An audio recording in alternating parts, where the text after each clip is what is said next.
So, imagine a Roblox studio so disliked that just hearing your name gets people heated. I'm talking overpriced game passes, copy-paste updates, and a reputation that's somehow worse than some of the platform's actual scammers. This is Dubig Studios. These guys have been behind some of the most infamous decisions in Roblox gaming history, from pay-to-win mechanics so bad they could be in a mobile game ad, to updates that make the game worse instead of better, and the wildest part, they still pull in millions of players. Today, I want to go through exactly how Dubig went from making fun, addictive games to becoming one of the most hated studios on the platform, and trust me, the deeper we go, the worse it gets.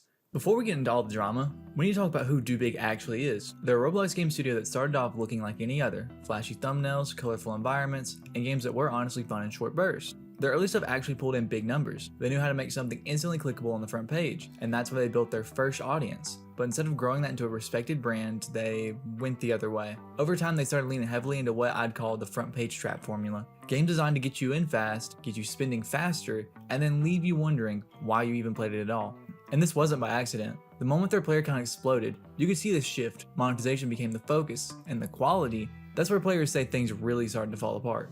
This is where the cracks started to show. For a while, players were willing to overlook the simple gameplay because it was easy to jump into. But then, Dubig started pulling moves that just felt predatory. One of the biggest complaints was how aggressively they pushed pay-to-win mechanics. We're talking about games where you'd spawn in and instantly be hit with a pop-up to buy a game pass, a pet, a weapon, sometimes all three, before you even knew what the game was. And these weren't small boosts. In some cases, spending real money gave you game-breaking advantages that made free players feel like background NPCs. That's where the resentment really started building, because suddenly, it didn't matter how skilled you were, if you weren't spending, you weren't winning. Then came the recycled content. Instead of building new maps, new systems, or actually improving the gameplay loop, Dubig started re-releasing almost identical games under slightly different names. The assets, the mechanics, even the bugs were the same, and players started calling them out for it. Forums and Discord servers filled up with complaints about how Dubig was basically reskinning their own games just to cash in on a fresh wave of front page traffic. And the worst part, it worked, because the Roblox algorithm doesn't care if your game is a clone,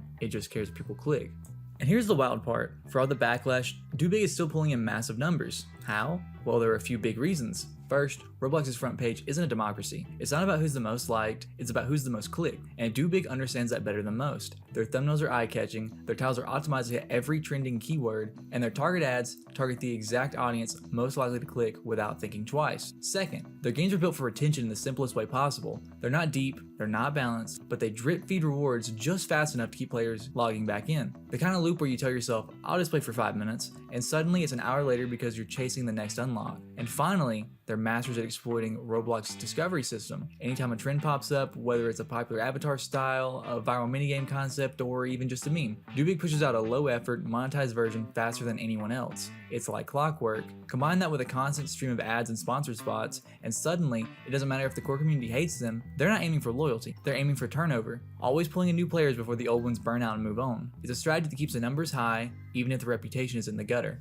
And here's where we zoom out for a second, because this isn't just a Dubig problem. Everything they're doing, it works because Roblox allows it to work. The system rewards clicks, ad spend, and constant output, not creativity or player respect. That's why studios like Dubig can thrive even if the community knows exactly what they're doing. It's the same reason low effort copies of trends can dominate the front page over original ideas, because in Roblox's eyes, if the numbers are good, the game is good, period. And that leaves players stuck in a cycle where the games getting pushed to them aren't necessarily the best ones, they're just the most profitable. Now, whether you think that's smart business or just bad for the platform long term, that's up to you. But the fact that Dubig can keep pulling these numbers despite the hate tells you exactly what kind of environment Roblox has built. And that's why I make videos like this, because the more people know how the system works, the less likely they are to fall into the same loop these studios depend on. So if you want more deep dives on Roblox's biggest controversies, trends, and the stuff most people don't talk about, hit subscribe. Got plenty more to cover.